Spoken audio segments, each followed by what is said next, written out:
Existe uma regra que todo o canal de finanças do YouTube brasileiro repete sobre como viver de renda. Ela foi escrita por 3 professores americanos em 1998. E que ninguém te conta que essa regra já fez gente chegar aos 60 anos achando que estava resolvida e descobrir que não. Eu vou te mostrar o porquê. Tudo bem, eu Eliseu, fundador da Esperato, trabalha há mais de 21 anos no mercado financeiro. Hoje a conta ela serve tanto para quem ainda está construindo patrimônio, quanto para quem tem milhões na linha, porque o erro é o mesmo. Só o tamanho do estrago é que muda. Olha esse número, 4%. Toda a planilha da aposentadoria que você já viu usa esse número. Você tem patrimônio investido, saca 4% por ano, ajusta pela inflação. Pronto, você vive de renda aí pelo resto da vida. Esse é o evangelho do conteúdo financeiro brasileiro. Foi escrito por 3 professores aí da Trinity University em 1998. Eles estudaram a Bolsa Americana de 1926 até 1995. 70 anos de dados e que concluíram que se um americano sacasse 4% do patrimônio todo ano, ele atravessaria 30 anos da aposentadoria, incluindo também a Grande Depressão. Genial, lindo. Tem só um detalhe que ninguém te conta. Essa regra ela nunca foi feita para ser aplicada no Brasil. E aqui ela quebra no primeiro ano ruim. Para entender o problema, você precisa olhar de onde a regra vem. Estados Unidos, 1926 a 1995. 70 anos de bolsa de valores, uma inflação média de 3%, dólar como moeda de reserva mundial, um regime tributário relativamente previsível. Esse é o solo onde a regra dos 4% aí nasceu. Brasil, 30 anos de plano real que se completaram aí em 2024. Antes disso, a gente tinha hiperinflação, troca de moeda 4 vezes, calote externo, década perdida. Olha que interessante. O blog Aposente aos 40, que é referência no movimento aí brasileiro, em janeiro de 2026, agora, 2-3 meses atrás, publicou a primeira taxa segura de retirada calculada com dados brasileiros. Por que só agora? Porque finalmente a gente teve 30 anos de série histórica. A gente acabou de fazer a conta. Todo o conteúdo de aposentadoria aí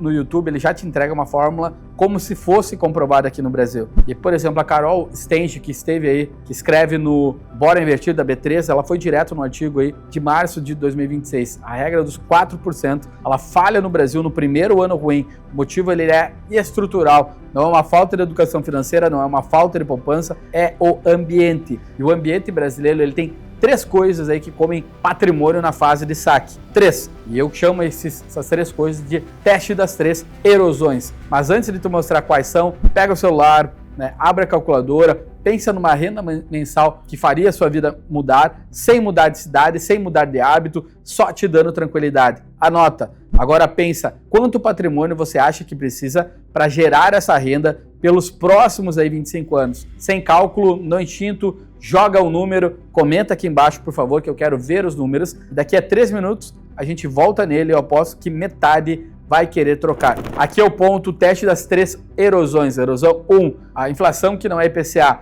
O IPCA nos últimos 12 meses fechou em 4,39%, dado do IBGE de abril de 2026. Parece civilizado, só que o IPCA ele mede uma cesta média. Quem está construindo patrimônio de uma maneira relevante consome cada vez mais serviço. Por exemplo, plano de saúde, escola, viagem, serviço estruturado. Essa cesta inflacionada, historicamente, aí, 2 a 3 pontos acima do IPCA. Você acha que está indexado em 4? Está indexado em 6 ou 7%. Erosão 2, a tributação que muda. No Brasil, o jogo tributário não fica parado. A única reforma estrutural em 2023 mudou como investidor de alta renda paga imposto sobre fundo exclusivo e sobre investimento no exterior. Quem tinha estrutura montada na lógica antiga, ela teve que reestruturar tudo em 2024 e 2025. E ainda tem projeto em movimento para mudar tributação de dividendo. Quando a planilha te dá um número, ela está fotografando o regime atual. O regime atual não vai durar e não dura 25 anos. Nunca durou. Erosão 3. Essa é a que custa mais. O risco de sequência de retornos.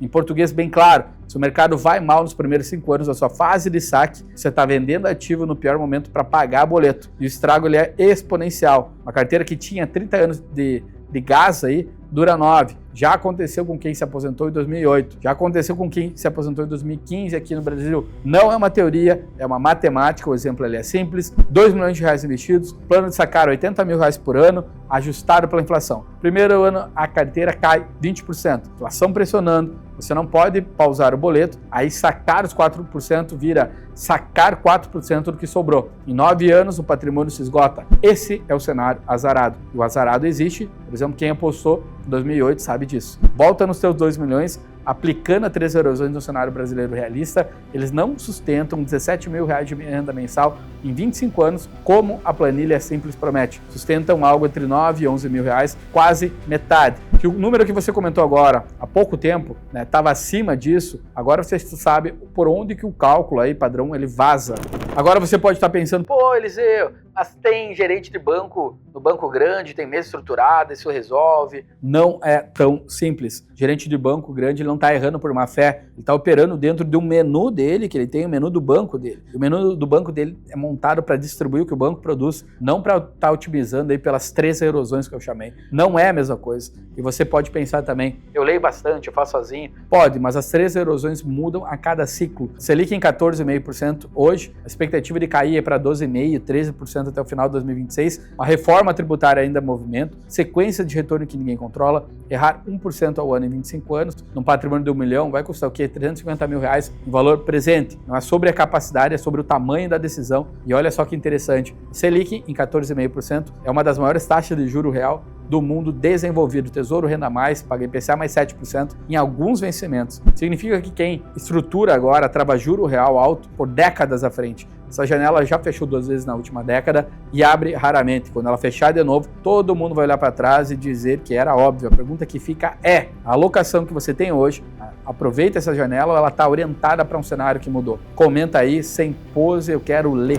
Olha, eu fico pensando então uma coisa, a liberdade financeira ela virou meme, viver de renda virou hashtag, o conteúdo de finanças no YouTube em peso, entrega uma fórmula pronta, como se a gente fosse americano dos anos 90, como se o Brasil fosse um país previsível, como se a próxima reforma não viesse, como se a próxima crise não chegasse. A diferença entre o investidor que chega aos 60 anos vivendo de renda, que planejou, e quem chega aos 60 e descobre que a conta nunca fechou, não é o tamanho do patrimônio inicial, é a honestidade com o cenário. Patrimônio não pede mais informação, pede mais clareza, e clareza no Brasil é raro. Para fechar, se esse conteúdo faz sentido, se inscreve no canal, porque a próxima conversa ela já está engatilhada. Eu também mantenho uma newsletter gratuita com análises mais profundas e também análises aí, alerta de janela. O link está na descrição, pode também conversar diretamente sobre a própria sua situação de investimentos. Tem um link na descrição, também sem pressão, sem ligação recorrente. Para quem faz sentido, faz. Então um grande abraço, não seja um curupira, pé trocado, invista corretamente, seja um investidor soberano. Na próxima a gente continua. Valeu!